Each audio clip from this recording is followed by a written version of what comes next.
We will have the separation between London and Brussels, and we need to achieve an agreement on the framework before the end 2018.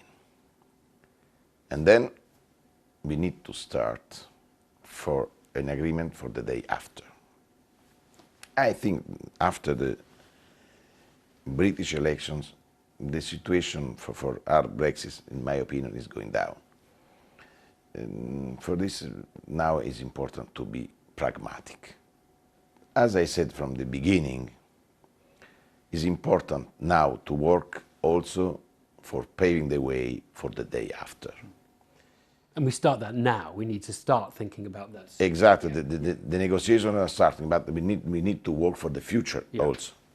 Because the UK will leave the European Union, but not Europe. And we need to cooperate in the future against terrorism, against illegal immigration, also on defense sector, because the UK is member of NATO. But trade as well, and you're happy to start those talks fairly quickly now, not waiting till the end of next year, but to start thinking about the future relationship pretty quickly.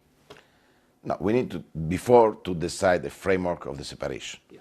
First step. Second step, after the agreement on the framework, it's possible to start for an agreement for the future. Yeah. In my opinion, it is possible to achieve the goal before end of 2018. But the separation end of next year. Exactly. That means we don't start talking about the future relationship until the end of next year. For us, it's important before to decide the separation. Yeah. And after the separation, it's possible to speak on the day after the separation. Do you feel Britain knows what it wants now? I mean, obviously we had an election that was indecisive in some ways. Does Britain know what it wants? But I think I don't know what the British want. Probably they are against the Brussels bureaucracy. A lot of progress, a lot of rules, the power in the European Commission, a lot of people working, civil servants working, imposing rules. But I don't know if the British know very well the situation the day after, without internal market. A lot of people are talking about transitional arrangements.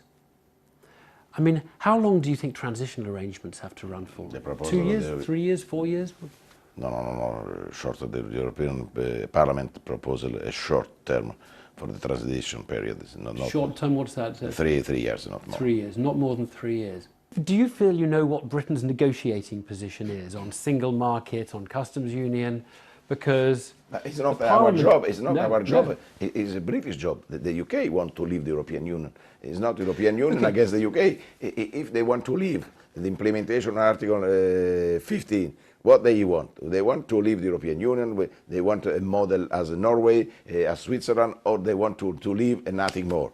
This is not our job. This is the problem for the UK. Yeah. And I don't know after the many elections, after the referendum, really what the British want to do on this.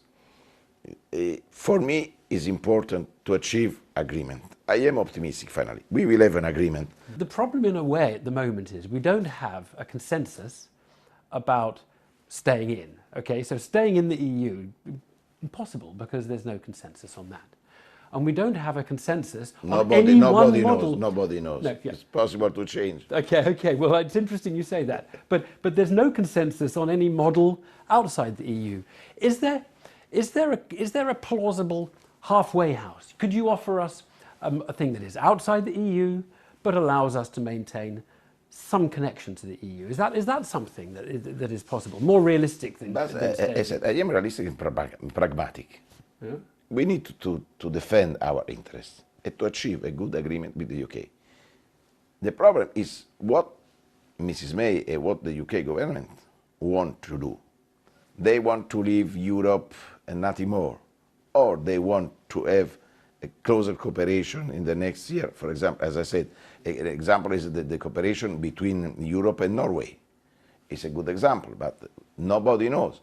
Before the election, the elections, The May position was very strong.